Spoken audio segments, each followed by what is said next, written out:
Então, bom dia a todos, graça e paz de Jesus. Eu trago também cumprimentos da nossa igreja, lá da Ação Bíblica de Faro. E convido-vos então a fazer uma leitura que está no Evangelho de Mateus. Hoje já estivemos em Mateus, mais à frente, agora vamos um pouquinho mais para trás, capítulo 6. Está enquadrado no Sermão do Monte. Eu depois logo falo um pouco sobre o contexto, mas para já vamos fazer a leitura a partir do versículo 19. E podemos ficar de pé para fazer a leitura da palavra. Mateus 6, 19.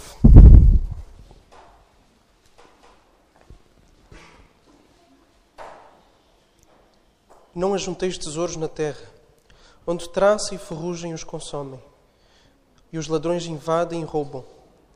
Mas ajuntai tesouros no céu, onde nem traça nem ferrugem os consomem, e os ladrões não invadem nem roubam.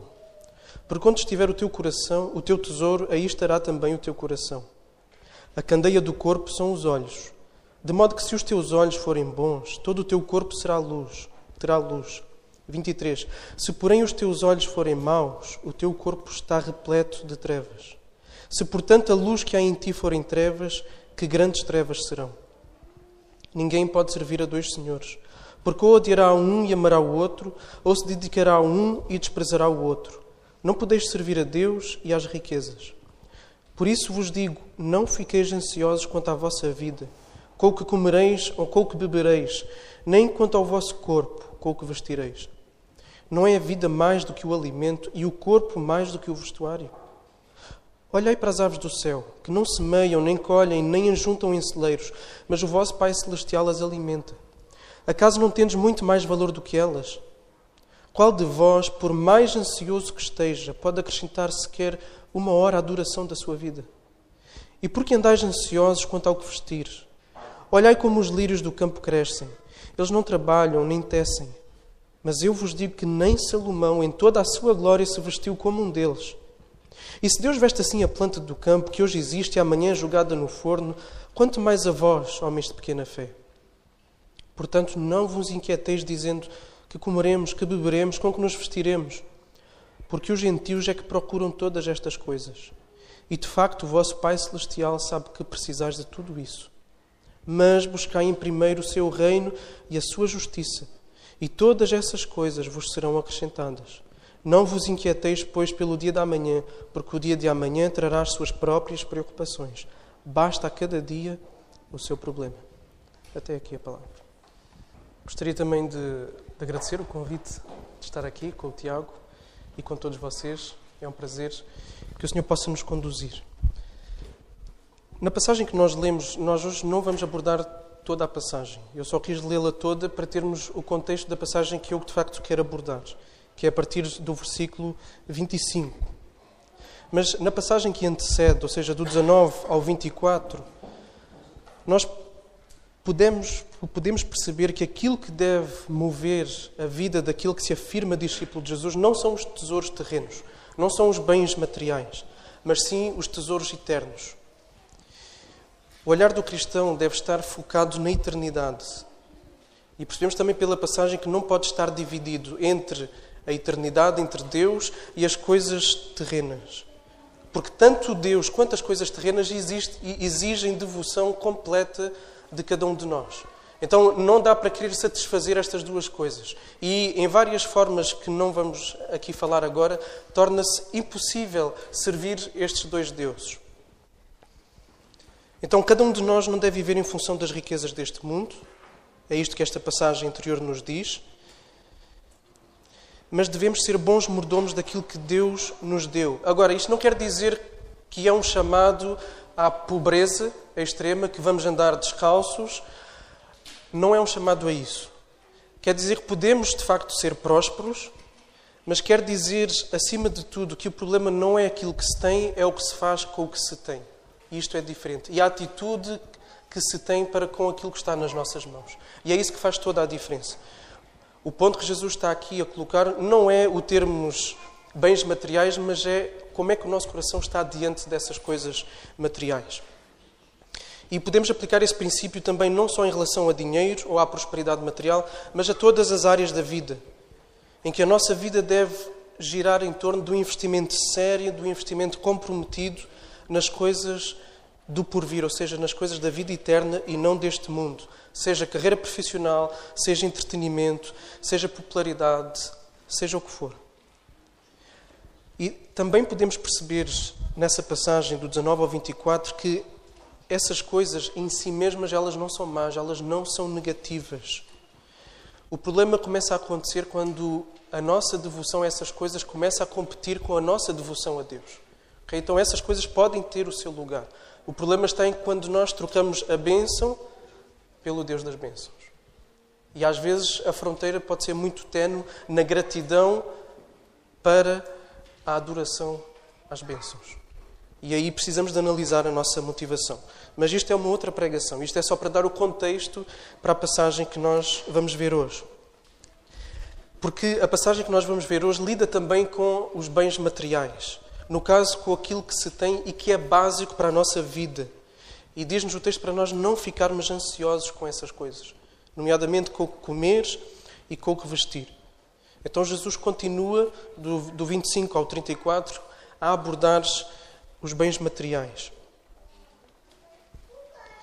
O chamado de Jesus em nós juntarmos tesouros no céu não deve em momento algum nos inibir de contribuir e dar aquilo que nós temos por medo de nos faltar. Ou seja, vamos ser generosos. Não tenhamos medo de que nos falte, não fiquemos ansiosos por nos faltar, porque Deus vai cuidar de nós. Então sejamos generosos. Juntemos tesouros no céu. Desta forma. Só que o problema é que muitas vezes bate à porta o medo da escassez, do fazer falta. E isso gera ansiedade. Então é disso que nós vamos falar, e o Tiago já me estragou uma parte do sermão nesta manhã. Para quem veio à escola bíblica dominical vai entender. Mas hoje vamos ver 3 razões que Jesus dá, que levam os discípulos a ficarem ansiosos, e desdobrando essas 3 razões nós vamos encontrar também 3 formas de cura para a ansiedade face às ansiedades que eles estavam a viver. Então vamos avançar aqui no nosso texto e nós vamos ver 3 aspectos que estão na raiz da nossa ansiedade. E para quem está a tomar notas, deixem-me só explicar um pouco a estrutura do meu sermão. Eu vou explicar a passagem em primeiro lugar. Vamos ver 3 pontos da passagem. Depois vamos ver os 3 ensinamentos principais dentro dessa passagem e então no fim as aplicações. Para quem está a tomar notas, isto pode ajudar. Então que nesta manhã o Espírito Santo possa falar aos nossos corações e que possa matar a nossa ansiedade. Se for o caso de estarmos ansiosos, que Ele possa matar a nossa ansiedade através das palavras firmes e amorosas que estão aqui nestes versículos. Então, primeiro ponto. Nós ficamos ansiosos quando vivemos como se fôssemos órfãos. É este ponto que Jesus vai destacar aqui em primeiro lugar. Nós ficamos ansiosos quando vivemos como se fôssemos órfãos. Jesus, nestes versículos, aborda com os seus ouvintes como deve ser o seu relacionamento com os bens materiais. Antes, na passagem anterior, ele chamou-lhes a atenção para que não acumulassem tesouros. E agora exorta-os para não ficarem ansiosos face à possibilidade da escassez. Então temos aqui 2 extremos opostos, que são 2 formas diferentes de lidar com aquilo que nós temos. Podemos estar a acumular tesouros ou podemos estar a ser dominados pela ansiedade de não termos os bens materiais suficientes. Acúmulo e escassez. 2 extremos opostos em que Jesus nos ensina como lidar com cada um deles. Então, a ansiedade não devia ser bem-vinda pelos seus discípulos em relação às coisas básicas para se viver. Quais são essas coisas? O texto diz-nos: comida, bebida e roupa. Agora sabemos que comer e beber e vestir são bens essenciais à vida. Caso contrário, nenhum de nós estaria aqui nesta manhã. Se não tivéssemos o que comer, logo morreríamos. Se não tivéssemos o que vestir, nem sairíamos à rua. Então, são coisas básicas para a vida de cada um. Então, parece legítimo, diante da possibilidade da falta, da escassez de alguma destas coisas, ficar-se ansioso, ficar-se inquieto. Parece legítimo. Mas Jesus vai mostrar que a vida daqueles que o seguem tem grande valor e, como tal, devido a esse valor, eles são o alvo do cuidado divino. E para mostrar o valor que os discípulos de Deus têm, Jesus vai usar duas ilustrações. Primeiro vai falar das aves e depois das flores. Duas ilustrações da natureza. E Jesus mostra que os pássaros não usam de artifícios ou dos mesmos artifícios que nós humanos usamos. Mas ainda assim eles são continuamente alimentados por Deus, que é o Criador e o sustentador da natureza. Ele não só criou, mas Ele continua a sustentar. Nós encontramos isto em Colossenses.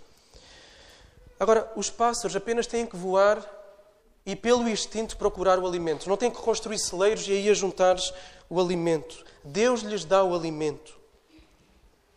O que Jesus pretende com este ponto mostrar aos discípulos é que se os pássaros são alimentados por Deus, que é o seu Criador, quanto mais não serão os discípulos que não só têm Deus como Criador, mas têm Deus como Pai. Têm Deus como Pai. Quanto mais não serão cuidados e alimentados. Então a vida deles, dos discípulos, dos seguidores, daqueles que temem a Deus, tem muito mais valor. Por isso, Deus não vai deixar que falte alimento.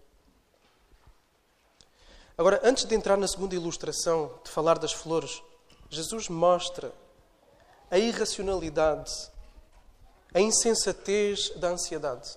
Porque se formos pensar bem, é de facto inútil. Mostrando que a ansiedade não ajuda em nada, na verdade só atrapalha. E depois, mais à frente, logo vamos ver porquê. O facto de alguém se preocupar com a sua vida não fará com que viva mais um minuto além daquele que Deus determinou. Ou seja, a ansiedade não serve para nada. Só estraga, só atrapalha. O ponto de Jesus era que não era pelo facto de muito se preocuparem, ou até mesmo de muito trabalharem, que iriam ter comida. Porque sem a bênção, sem a determinação da boa mão de Deus, nada acontece. Porque é Deus quem dá. É Deus quem supre. E sendo Deus a dar o alimento, essa ansiedade de nada serve. É inútil. A única coisa que a ansiedade faz é trazer desgaste e consumo a quem a sofre. A pessoa é consumida, é desgastada pela ansiedade. Então é totalmente inútil e autodestrutiva. Na segunda ilustração, Jesus vai falar das flores. Como elas são belas, sem terem necessidade de se preocupar com o que vestir. Porque foi Deus quem as desenhou. Foi Deus quem as vestiu. E na forma como Deus as concebeu, a beleza delas é maior, diz Jesus, do que qualquer roupa que Salomão alguma vez vestiu.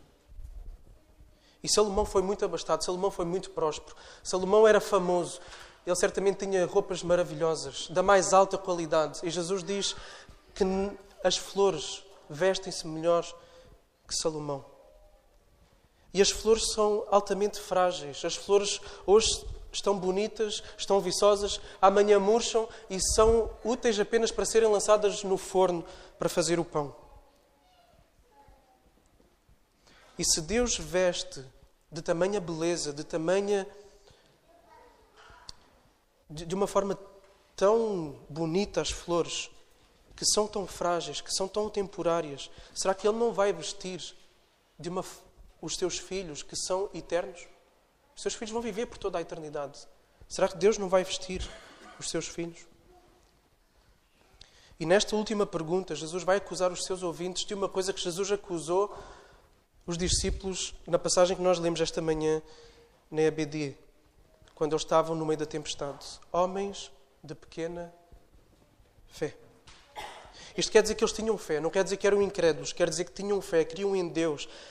Quer dizer que não eram descrentes, mas tinham uma fé pequena. Então estas exortações que nós encontramos aqui são para crentes.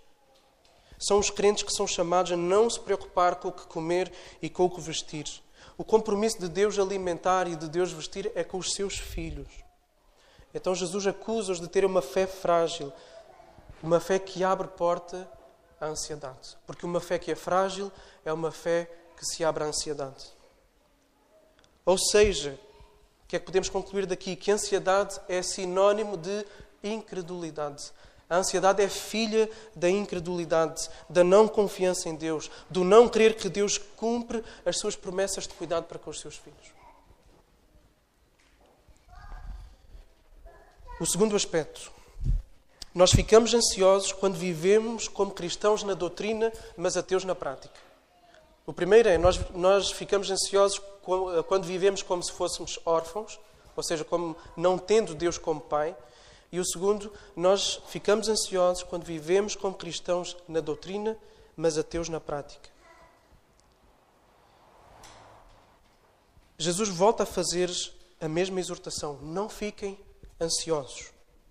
Referindo que, ao agirem assim, eles estão a comportar-se da mesma forma que os gentios. Ou seja, aqueles que não creem em Deus, os descrentes. Os gentios não creem em Deus, os gentios não têm Deus como Pai. E por isso eles têm todas as razões, todos os motivos para ficarem ansiosos. Porque não há promessas de cuidado dirigidas a eles.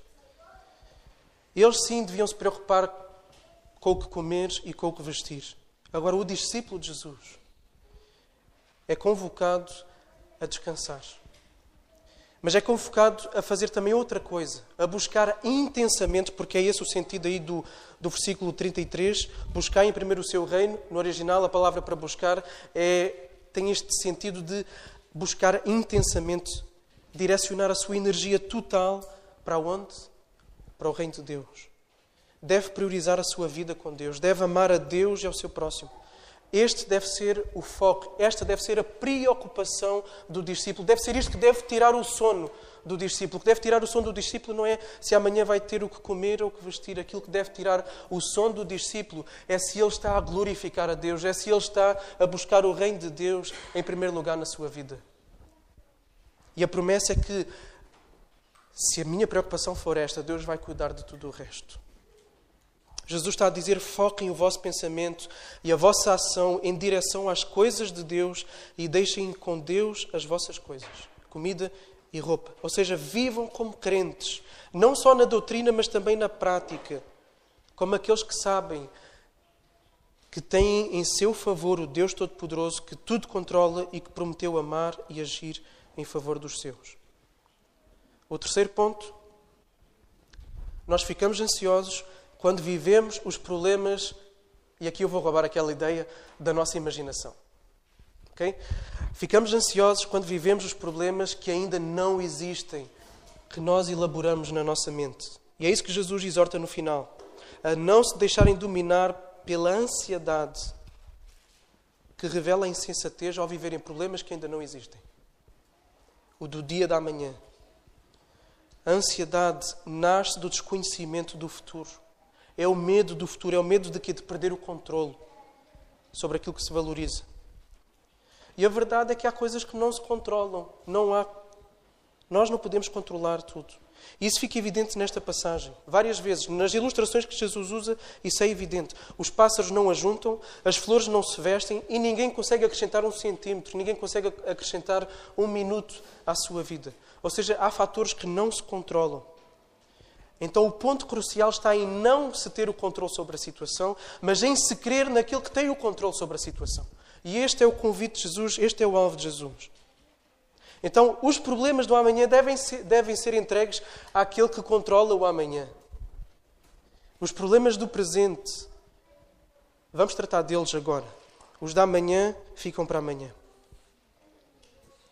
Agora vamos retirar os ensinos principais da passagem. Em relação ao primeiro ponto de que ficamos ansiosos quando vivemos como se fôssemos órfãos. A vida do discípulo não deve girar em torno de bens materiais. E nós podemos mostrar que somos gananciosos não só pelo facto, porque normalmente associamos a ganância àquelas pessoas que têm trilhentas coisas, que têm muita coisa, que são abastadas, que são muito prósperas. Dizer, aquela pessoa deve ser uma pessoa gananciosa. Mas nós demonstramos ganância também quando estamos na escassez, quando ficamos ansiosos por coisas que queremos ter e não conseguimos ter. Então, a vida do discípulo de Cristo não deve andar em torno dos bens materiais de duas formas, seja acumulando, seja ficando-se ansioso por causa das coisas. A ansiedade trata-se do quê? O que é a ansiedade? A ansiedade é um sentimento de angústia que surge pela antecipação de algo que não correrá bem. Antecipação, daí dizer há pouco, eu roubei a ideia, da imaginação. Que é a nossa mente ir para a frente e imaginar um cenário não favorável que faz com que nós fiquemos com medo de não podermos dar a volta a esse cenário. Então, a ansiedade surge quando a pessoa sente que pode perder o controle de determinada situação, podendo vir a sofrer algum tipo de dano ou de prejuízo. Então, a ansiedade trata-se de um medo, de uma forma de medo, o medo do desconhecido, daquilo que não se consegue controlar, da possibilidade do erro, da possibilidade do sofrimento. Trata-se de um medo que é vivido de forma antecipada. O que é que a ansiedade faz? Todos nós aqui certamente já sentimos ansiedade e podemos dizer amém a isto. A ansiedade rouba a paz, rouba a tranquilidade, rouba a serenidade e rouba a alegria. Quando uma pessoa está em estado de ansiedade, ela não consegue ter a mente sossegada. Ela não consegue estar a desfrutar de um bom prato de comida, de um bom momento de refeição com amigos. Não consegue desfrutar de aquele momento de fim de dia em que vamos para a nossa cama e vamos relaxar e descansar. A pessoa não consegue. Onde quer que ela esteja, aquilo a acompanha, aquilo a consome, aquilo a distrai de tudo. Outro aspecto da ansiedade é que ela não ajuda em nada a pessoa a resolver a situação. Pelo contrário, ela só atrapalha. Quem está ansioso fica bloqueado. Como há bocado o Joel disse, quando teve aquela experiência no mar, que o Tiago perguntou se ele teve medo de morrer, ele disse que nem conseguiu pensar nisso. Okay? Então, a ansiedade faz isto, a ansiedade bloqueia. Quando nós estamos diante de uma pessoa que está a vivenciar um ataque de pânico, não sei se alguém aqui conhece alguém com ataque de pânico, nós estamos a tentar falar com a pessoa, não dá. A pessoa está completamente bloqueada, está fechada. Jesus não queria que os seus discípulos tivessem a sua alegria roubada. Mas Jesus queria mostrar-lhes como a ansiedade é a demonstração de quem não confia em Deus e quem não confia nas promessas de Deus. Esta é a parte dura da mensagem de Jesus. O crente que se deixa dominar pela ansiedade vive como se Deus não fosse pai dele, vive como se fosse órfão. Mas nós sabemos pelo texto de João que todos aqueles que creram foram feitos filhos de Deus, foram adotados. Mas na prática, no dia a dia, embora saibam isso, embora cantem isso, embora ouçam isso, embora orem isso, chega o momento da verdade e agem como se não tivessem o Pai, como se fossem órfãos, como se estivessem por sua conta. Vejamos, Deus sendo Deus é todo-poderoso, certo? Sendo Deus todo-poderoso, será que Ele não controla todas as circunstâncias, tudo, absolutamente tudo? Será que Deus não está a controlar todas as circunstâncias da vida do cristão? E se está, então não há nada que saia do controle de Deus, absolutamente nada. Nada. E como acho que era o Spurgeon que dizia que, sabem aquele momento quando nós abrimos a janela e entra uma fresta de luz dentro do quarto que está escuro e vemos as partículas de poeira no ar? Spurgeon dizia que cada partícula está onde tem que estar. Deus controla tudo. Tudo. Vantagem número 2. Deus controla tudo. Vantagem número 2. Esse ser que controla tudo decidiu ser nosso Pai. Decidiu ser nosso Pai. E se nós que somos pais percebemos o tipo de amor que nós temos pelos nossos filhos, um amor que se calhar nunca tínhamos experimentado antes, um amor incondicional. Quanto mais o nosso Pai, que é um Pai perfeito, nós somos pecadores, mas Deus é um Pai perfeito, não nos ama Ele de forma incondicional, e não nos amando de forma incondicional, será que Ele não vai nos dar tudo aquilo que Ele sabe que nós precisamos?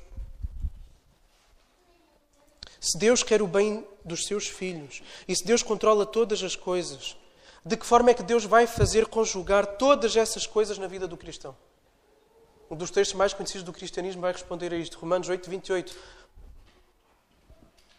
Sabemos que Deus faz com que todas as coisas cooperem conjuntamente para o bem daqueles que o amam. Agora, esta verdade catapulta-nos ainda para mais longe, porque todas as coisas é o quê? É todas as coisas. Ou seja, aquilo que Deus usa para o bem daqueles que o amam pode ser também a escassez, pode ser a necessidade, pode ser a falta. E nós percebemos isto com Paulo, num texto que muitas vezes é usado fora do contexto. Aquele texto de posso todas as coisas naquele que me fortalece. Há um contexto que antecede esse versículo, que diz: já aprendi a estar satisfeito, contentamento, em todas as circunstâncias em que me encontro. Eu sei passar necessidade e sei também ter muito. Eu tenho experiência diante de qualquer circunstância. E em todas as coisas, tanto na fartura como na fome, tendo muito ou enfrentando escassez, eu posso todas as coisas naquele que me fortalece. Porquê é que Paulo não ficava ansioso? Porque ele vivia contente em qualquer circunstância. Ele sabia que Deus estava a controlar tudo. E que se ele tinha pouco, ele sabia que naquele momento Deus queria que ele tivesse pouco. Se ele tinha muito, ele sabia que naquele momento Deus queria que ele tivesse muito. Então Deus, sendo Pai perfeito, promete que aos seus filhos que nunca lhes faltará alimento. Será que Ele vai falhar nisso? Será que Ele vai? O ser que controla todas as circunstâncias? Não há razão nenhuma para Deus falhar nisso. Porque Ele é o ser mais poderoso de todo o universo e que decidiu ser o nosso Pai. Agora, se Deus quer e se Deus pode alimentar e vestir os seus filhos, o que é que demonstra um filho quando fica ansioso? Sobre isso. Sobre se vestir e se alimentar. O que é que demonstra? Demonstra que não crê nas promessas de Deus. Que não confia no seu Pai. Quando um cristão fica ansioso por coisas que Deus prometeu, demonstra na prática que a palavra de Deus não é digna de confiança. Se Deus disse, não te vai faltar nada, e o discípulo não crê, ele não está a dar confiança à palavra. Ele demonstra pequena fé, ele demonstra falta de fé. A ansiedade é filha da incredulidade. Não é possível crer-se num Deus todo-poderoso e crer num Deus todo-amoroso e ser-se dominado pela ansiedade. Não é possível. Agora, estas são palavras duras de Jesus. São bastante duras, são bastante fortes. Mas ao mesmo tempo que Jesus dá a exortação, Ele dá também a solução para o problema. Ele dá a cura. E qual é a cura? Pensar de forma bíblica. E Jesus conduz aqui os seus discípulos a pensarem de forma lógica. Porquê? Porque na ansiedade o pensamento fica todo baralhado. Quando nós estamos ansiosos, não conseguimos pensar direito.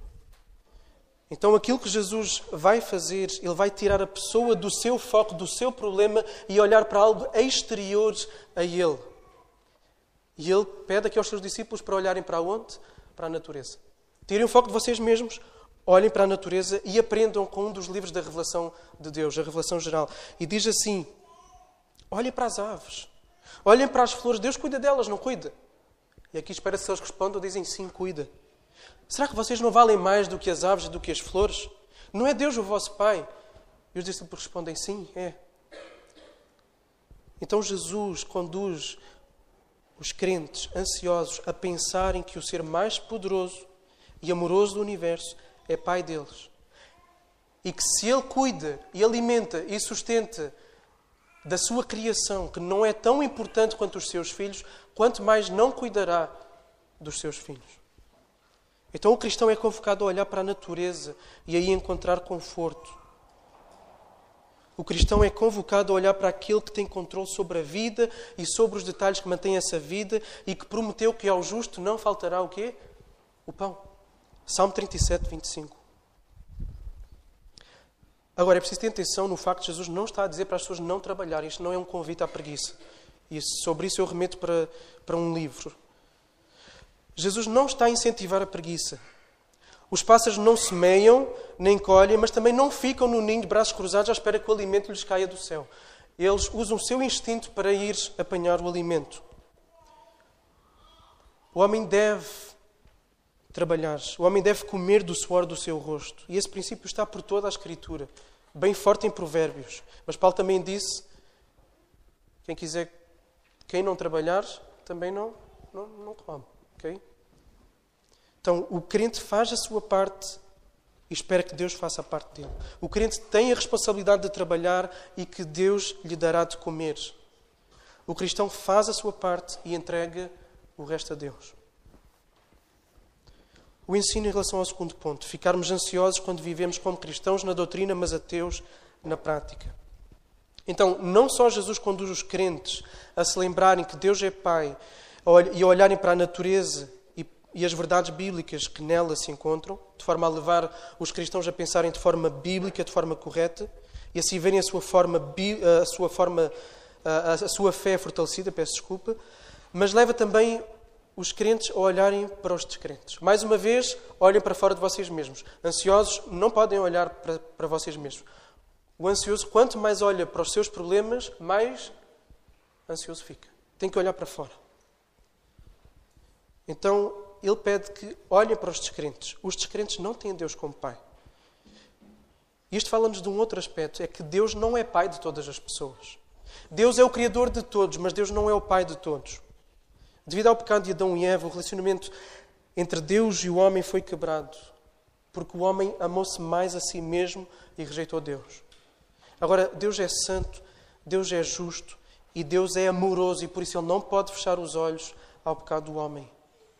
Então, cada ser humano que nasce pecador, nasce merecedor do castigo eterno, que é ficar separado de Deus para todo o sempre. Então, nem todos são filhos de Deus. Quem é que são os filhos de Deus? Os filhos de Deus são aqueles que recebem o perdão de Deus, são aqueles que reconhecem o seu pecado, são aqueles que reconhecem que têm andado a viver vidas de costas voltadas para Deus. São aqueles que percebem que neles mesmos não há justiça nenhuma, por isso têm fome e sede de uma justiça que não têm para poder agradar a Deus, e então vão buscar essa justiça em Cristo. E vestem-se dessa justiça através do arrependimento e da confiança no sacrifício de Jesus. Nesse momento são adotados como filhos e têm Deus como Pai. Agora, quem não tem Deus como Pai preocupa-se com legitimidade, porque não tem dirigido a Ele as promessas de sustento. O Salmo 37, 25 diz que não faltará pão ao justo. Quem é o justo no Antigo Testamento? O justo no Antigo Testamento é aquele que crê e que vive segundo a lei de Deus. Então, Deus promete que não faltará pão àquele que crê e vive segundo a sua lei. E aquela promessa de Romanos 8, 28, de que Deus fará cooperar todas as coisas, é para o bem de quem? Daqueles que amam a Deus. Então a promessa é para esses, é para aqueles que amam a Deus. Os incrédulos têm motivos para ficar ansiosos. Os filhos do Pai não. Então sempre que um cristão fica ansioso, ele está a dar testemunho de ser igualzinho a um descrente. Como um ateu. Como se não tivesse Deus como seu Deus. Sempre que o cristão se deixa dominar pela ansiedade, ele está a dar mau testemunho. Então é bom olhar para os descrentes e, uma vez mais, pensar. Usar o pensamento, usar a lógica. Deixar o sentimento de parte, porque o sentimento está essa confusão toda que é a ansiedade. Então, pensar nos descrentes e pensar, sim, eles têm razão para estar ansiosos, mas os crentes não têm razão para estar. E esse contraste, colocar o preto diante do branco, vai fazer com que o cristão coloque as coisas em perspectiva, a pensar de forma correta, e isso vai fortalecer a sua fé. E lembram-se, se a ansiedade é sinónimo à incredulidade, quanto mais a fé for fortalecida, mais a ansiedade irá diminuir. Okay? Os gentios, aqueles que não são crentes, desgastam-se para poder ter a certeza que o dia seguinte vai sair todo direitinho. Esse é o desgaste deles. Agora, o desgaste do cristão deve ser o reino de Deus, como eu disse há pouco. Buscar intensamente, com toda a energia, com todas as emoções, com tudo o que há. E aqui é interessante, porque nós percebemos que a fé não é apenas... não tem apenas uma componente racional, mas ela é holística. Ela envolve todo o ser. E a ansiedade atrapalha o envolvimento do cristão na fé. Porque o cristão tem que estar todo ele no envolvimento do reino. Incluindo com as suas emoções, incluindo com todo o seu sentimento, com as suas afeições. E a ansiedade vem atrapalhar essas afeições. Porque a mente fica distraída. Todo o ser, o pensamento, as emoções, a integralidade do ser humano deve estar virada para Deus, deve viver para a glória de Deus. E a ansiedade atrapalha isso. Atrapalha de se buscar com todo o ser o reino de Deus e a justiça. Esta é a responsabilidade. Buscar o reino de Deus e Deus vai cuidar de tudo. Promessa. Responsabilidade e promessa. Na Bíblia andam sempre de mãos dadas, ou na maior parte das vezes. Ensino do terceiro ponto, de que ficamos ansiosos quando vivemos os problemas da nossa imaginação. Jesus dá um passo mais longe e Ele quer levar o cristão a pensar, peço desculpa pela palavra, na estupidez, na insensatez, que é deixar-se consumir por problemas que não existem. A realidade é essa, não existem. Não existem. O que Jesus quer fazer com o cristão é, ok, tira os pés das nuvens e coloca os pés aqui na terra, no hoje. O presente tem problemas reais que exigem ações reais para resolver esses problemas. É na base do presente que o discípulo deve agir. E assim ele vai garantir o futuro. Resolver os problemas de hoje é resolver os problemas da amanhã. Quando a pessoa está absorvida pelos problemas do amanhã, não resolve nem os problemas de hoje e aumenta ainda mais os problemas do amanhã. Não é isto insensatez? Não é isto falta de bom senso?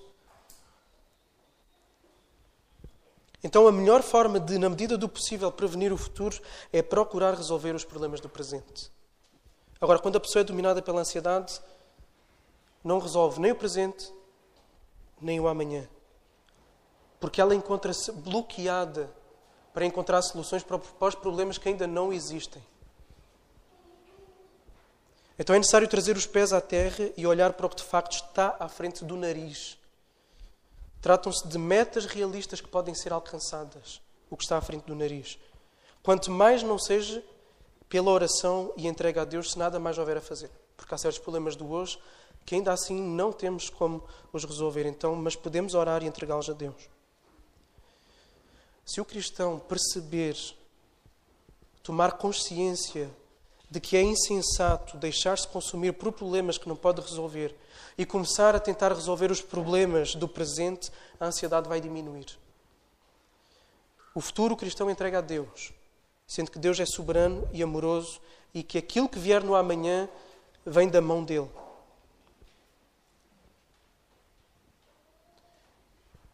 E Ele procura resolver aquilo que é para fazer hoje. E, uma vez mais, isto não é um convite à preguiça.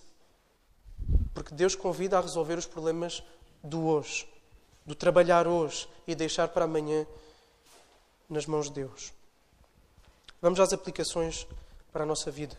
Em relação ao primeiro ponto, de ficarmos ansiosos quando vivemos como se fôssemos órfãos. Quantos de nós aqui não somos várias vezes dominados pela ansiedade, feitos prisioneiros, porque é uma prisão. A ansiedade prende. Será que está aqui alguém nesta manhã excessivamente preocupado se vai ter dinheiro ou não no fim do mês para poder pagar as suas responsabilidades, para poder colocar comida na sua mesa? Será que está aqui alguém nesta manhã a ser dominado pela ansiedade, com medo do que pode acontecer se perder o emprego? Ou por já estar há bastante tempo sem emprego? Será que a ansiedade te tem dominado por outras razões? Saúde? Outras razões? Escola? O que for? Não consegues dormir tranquilo? Os teus pensamentos giram sempre em torno do mesmo? Tens medo de perder o controle da situação? Isso tem-te consumido, tem tirado a tua alegria, tem tirado a tua paz, tem tirado a tua tranquilidade. Se tens sido dominado pela ansiedade, deixa-me trazer a palavra de Jesus neste momento ao teu coração. A palavra dura dele. Tu não tens confiado o suficiente nas promessas de Deus. E aqui nós estamos num pecado. Quando tu e eu nos deixamos dominar pela ansiedade, nós vivemos como se Deus não fosse o nosso Pai. Nós vivemos como se fôssemos órfãos. Nós não queremos que os nossos filhos vivam como se fossem órfãos. Nenhum filho nosso, criança, fica preocupado se o pai lhe vai dar de comer ao almoço ou não. Ele sabe que vai almoçar. O pai é que tem que se preocupar como é que vai se articular para colocar comida na mesa e alimentar o filho. Agora, a criança pequena não está preocupada com isso. É isto que Deus pede de ti, é isto que Deus pede de mim. É que confiemos que Ele é o nosso Pai, que Ele vai dar aquilo que Ele sabe que nós precisamos. Esta incredulidade é ofensiva a Deus. É ofensiva. É duvidar do poder e é duvidar, acima de tudo, do amor de Deus por nós. É duvidar de que Deus falou a verdade quando Ele nos deu a promessa. Então, o primeiro passo para a cura da ansiedade é o arrependimento. Porque se a ansiedade é a incredulidade, então o primeiro passo é o reconhecimento dessa incredulidade, é dizer, Senhor, é verdade. Eu não tenho querido que Tu és amoroso como dizes que és, que Tu não és poderoso como dizes que és. Eu não tenho. Então reconheçamos que não temos confiado em Deus e nos seus atributos. Reconheçamos que não temos crido na Sua palavra e nas Suas promessas de que Ele faz cooperar tudo para o nosso bem. Se Deus diz que não te faltará o que comer e o que vestir, é porque não faltará. Agora atenção, isto também não é uma promessa de que vais conduzir o Lamborghini ou que vais viver numa mansão em Cascais. Não é. É uma promessa que Deus vai cuidar de ti, dando-te pouco ou dando-te muito. Ok? Então pede perdão a Deus se não tens querido, se tens-te angustiado, te deixado consumir por causa disso. Vai a Jesus, lembra-te que Ele morreu por todos os teus pecados na cruz, incluindo esse da falta de fé, de que Ele cuida de tudo. Outra dica para vencermos a ansiedade, então eu já dei uma, primeiro é o arrependimento. A segunda dica para vencermos a ansiedade, olhar para fora de nós mesmos. Ok? Olhar para a natureza. Nesses momentos de ansiedade, vai olhar para a natureza, vai dar um passeio, é sério. Vai mesmo. Olha para as aves, olha para os animais, olha para as flores, para as plantas e vê como Deus não só as criou, mas cuida de cada uma delas. Vê como a natureza é esplêndida e tantas vezes nos tira o fôlego quando nós a contemplamos. Nessa altura lembra-te que Deus não é só o teu Criador, mas Ele é também o teu Pai. E se Ele como Criador cuida de toda a criação, muito mais Ele vai cuidar de ti. Aliás, Deus já deu o mais precioso que Ele tinha por nós. Paulo disse, aquele que não poupou nem o próprio Filho, mas pelo contrário o entregou por todos nós, como é que Ele não nos vai dar todas as coisas? Se Ele nos deu aquilo que é o mais fundamental, aquilo que é o mais importante, e que era tão precioso e que lhe custou, quanto mais é que Ele não nos vai dar o resto das coisas? Se Ele fez o milagre de nos tirar das trevas para o reino da luz, será que Ele não nos vai dar de comer? Se queremos que Ele tem poder para nos fazer nascer de novo, mudar a natureza, isso é uma coisa, isso é um milagre, isso é o maior milagre de todos. É transformar um coração incrédulo, um coração escravo do pecado, num coração que quer amar a Deus. Se Ele faz esse milagre, será que não faz os outros milagres? De nos dar de comer, de nos dar que vestir, de cuidar de cada pormenor da nossa vida. Então pensemos nestas coisas, pensemos com a Bíblia. Tiremos o pensamento de nós mesmos. No momento da ansiedade, tiremos o pensamento de nós mesmos e das circunstâncias sufocantes. Olhemos para a natureza e olhemos para as Escrituras, os dois livros que revelam Deus. A revelação geral, a natureza, a revelação específica, as Escrituras. Agora, outra aplicação que dá para tirar dentro desta. Quando uma pessoa está fortemente absorvida pela ansiedade, ela talvez não consiga fazer este exercício. Ok? Ela não consegue, dificilmente faz este exercício de tirar os olhos de si mesma para olhar para fora. E é aí que entram os irmãos e os amigos e o aconselhamento. Ajudar a pessoa a tirar o foco do seu problema e mostrar a realidade. Então, se conheces alguém que está a passar por ansiedade, vai ter com essa pessoa e ajuda a fazer este exercício de sair dela mesma e olhar para fora.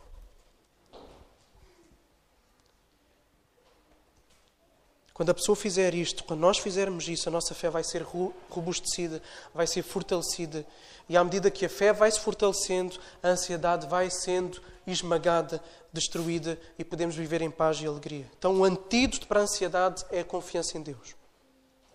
E a qual é fortalecida quando nós olhamos tanto para a natureza quanto para as Escrituras.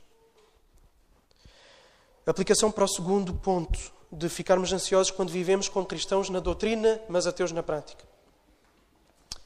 Olhemos para os descrentes e não sejamos como eles. Eles não têm Deus como Pai. Será que tu consegues, com certeza, afirmar que Deus é o teu Pai? E esta é a pergunta mais importante que eu te faço aqui nesta manhã. Será que tens condições de afirmar com certeza que Deus é o teu Pai, que não é apenas o teu Criador, mas é o teu Pai? Será que consegues com certeza saber onde vais passar toda a tua eternidade? Se vai ser do lado de Deus ou se vai ser longe de Deus? Se ainda não és filho de Deus, então eu convido nesta manhã a te arrependeres dos teus pecados e a olhares para Cristo. Reconheceres que és pecador, reconheceres que tens ofendido a Deus, que não tens amado a Deus com todo o teu coração, nem amado o teu próximo, 24 horas por dia, 7 dias por semana, de forma perfeita e completa. Porque é isto a que todos nós somos chamados e é nisto em que todos nós falhamos. Então reconhece que tens falhado nisto. Reconhece que Deus, por ser amor, não pode tolerar a nossa falta de amor. E então precisamos de alguém que nos dê uma justiça que nós não temos para poder agradar a Deus. Olha para Cristo nesta manhã, arrepende dos teus pecados e confia que Ele pagou por todos os teus pecados naquela cruz. Entrega-te a Jesus nesta manhã. Aqueles de nós que somos filhos de Deus, que testemunho é que nós temos dado àqueles que estão à nossa volta? Será que as pessoas que estão à nossa volta olham para a nossa situação difícil, de insegurança, de desemprego, de falta de condições, de circunstâncias adversas, e veem alguém que se deixa dominar pela ansiedade, da mesma forma que todos os outros? Será que veem isso? Ou veem alguém que está tranquilo, porque confia e porque é filho do Deus Todo-Poderoso? Há uma irmã da nossa igreja que está com uma doença que eu esqueci-me do nome da doença. Tem um nome esquisito. Mas é uma doença que os músculos todos da pessoa vão travando. E neste momento ela até que leva à morte. Okay? E neste momento ela perdeu a capacidade de falar. Não consegue articular as palavras. E ela tem 60 e alguns anos. Ela está reformada há pouco tempo. E ficou sem a fala. Agora, essa irmã tem sido um testemunho de perseverança e de fé em Deus. Ela não se tem deixado abater, certamente terá as suas lutas, mas ela vai a todos os cultos. Ela vai fazer as suas caminhadas matinais com amigas que não são crentes e elas perguntam como é que é possível tu estares assim e ainda adorares a Deus e estares tranquila. Porque ela vive como tendo por Pai o Deus Todo-Poderoso que cuida dela. Ela sabe que aquilo que vem à vida dela vem da boa mão de Deus. Ela não vive como se fosse órfã. Ela vive como filha. E quando nós vivemos como se fôssemos órfãos, deixamos aqueles que estão à nossa volta confusos. Damos mau testemunho da nossa fé. Use este remédio que Jesus te oferece e pense em pessoas que conheces. Pense em colegas de trabalho, colegas da escola, pense em empregados, patrões, pense em familiares, em amigos que não são crentes. E vê como eles estão completamente desamparados da paternidade de Deus. E como eles têm legitimidade para se preocupar com o seu dia-a-dia. E ao olhares e ao pensares neles, obrigatoriamente tu vais-te lembrar que não és órfão. Isso vai-te ajudar a lembrar que tu não és órfão como eles são. Tu és filho adotado pelo Rei do Universo que te amou, que te deu tudo, todas as coisas. Que a tua fé seja fortalecida nessa verdade. Sê diferente dos incrédulos. Busca em primeiro lugar o reino de Deus. Busca a sua justiça. Foca-te naquilo que Deus pede de ti. Procura crescer no amor por Ele. Procura ler a Bíblia. Procura orar. Reúne-te com a igreja. Abandona pecados. Procura crescer em santidade. Obedece aos mandamentos de Deus. Investe no reino. Investe no reino. Isto é um remédio também. Porque quanto mais nós investimos no reino, mais a nossa fé é o quê? É fortalecida na comunhão com os irmãos, porque todos nós, nos dons que Deus nos deu, servem para a edificação mútua. E a nossa fé vai sendo fortalecida pelo testemunho de vida uns dos outros, pelo ouvir da palavra pregada, nas várias formas em que ela é pregada na vida da igreja, pelo convívio. A nossa fé vai sendo fortalecida e onde a fé é fortalecida, a ansiedade é banida. Envolve-te no reino e a ansiedade vai desaparecer. Vais perceber que Deus vai cuidar de todas as coisas como tem cuidado da vida do teu irmão. Mais uma vez, quando estamos envolvidos no reino, nós não estamos centrados aonde? Em nós mesmos. A tendência de quem é ansioso e deprimido é se isolar. Ok? Mais um remédio aqui. Terceiro e último ponto, em relação a ficarmos ansiosos quando vivemos problemas, da nossa imaginação. Foca-te no hoje. Tens trabalho hoje e não tens garantias de que vais ter trabalho amanhã. O teu trabalho é em risco. Trabalhas por contratos temporários. Estás em risco de ser despedido. Dá o teu melhor agora e entrega o resto a Deus. Entrega o resto a Deus, o Senhor da história. Não tens trabalho neste momento, não tens trabalho há já bastante tempo. Ainda tens o que comer hoje, mas não sabes se vais ter amanhã. Continua a procurar trabalho. Partilha a tua situação com a igreja. Partilha a tua situação com instituições, com o que for. Faz a tua parte e entregue o teu futuro ao Senhor da história. O que tens para fazer, mesmo em relação a outras áreas da vida, parece tanta coisa. E isto acontece com os estudantes. E certamente há aqui vários estudantes, seja do secundário, seja da universidade.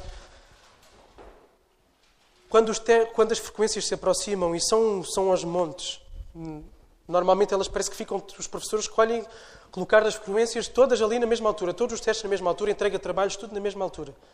A ansiedade aí dispara completamente. É tanta coisa, nem sabemos por onde começar. Faz uma lista de prioridades. Faz uma lista e, para quem estuda, por exemplo, faz um cronograma com dias de estudo, organiza as matérias pelos dias de estudo até o momento da frequência ou do trabalho e vais ver com metas realistas que é possível. E isso é focar-se naquilo que é palpável, naquilo que eu posso fazer, naquilo que está nas minhas mãos. E eu vou tirar o foco daquilo que eu não tenho controle nenhum e vou focar naquilo que eu tenho controle, no hoje. Então, entrega tudo a Deus e faz aquilo que tu podes fazer hoje. O resto confia. Não sejas insensato ao te deixares consumir pelo que não existe ainda. Então, dá o teu melhor e depende inteiramente do Senhor. Agora, há bocado mencionou-se a oração das orações. E este é outro remédio que não está aqui, mas que eu adiciono aqui. Lembra-te de orar segundo a estrutura da oração das orações, que é a oração do Pai Nosso. A oração que o Senhor ensinou. Ela começa aonde, a oração do Pai Nosso? Ela começa fora de nós mesmos. Ela começa na glória de Deus. Pai Nosso que estás nos céus, santificado seja o teu nome. Venha a nós o teu reino. Está focado em Deus. Quando nós começarmos as nossas orações focados em Deus, na glória de Deus, vamos ver os atributos de Deus, vamos ver o poder de Deus, vamos exaltar a sua grandeza, o seu amor, a sua graça, aquilo que Ele pode fazer. Vamos pedir que seja feita a vontade dEle, o reino dEle. E então depois, tendo por base que Ele é o ser mais poderoso, mais amoroso, que nos fez seus filhos e que Ele faz a sua vontade na nossa vida e que a sua vontade é sempre boa, perfeita e agradável. Então eu vou com o coração tranquilo, com o coração descansado. Dá-me o pão de cada dia, Senhor. Dá-me o pão de cada dia. Porque primeiro eu olhei para a grandeza de Deus. Ok? Eu lembro as palavras de Paulo. Não andeis ansiosos por coisa alguma. Pelo contrário, sejam os vossos pedidos plenamente conhecidos diante de Deus por meio da oração e súplica com ações de graças. E a paz de Deus, que ultrapassa todo o entendimento, guardará o vosso coração e os vossos pensamentos em Cristo Jesus. Que não sejamos cristãos na doutrina, mas ateus na prática. Que sejamos cristãos na doutrina e na prática. Sabendo que temos Deus como Pai, sabendo que não temos motivos para nos preocupar como os descrentes e enfrentando os problemas do presente. Então que nesta manhã Deus possa restaurar a confiança de cada um nele e banir toda a ansiedade. Vamos orar.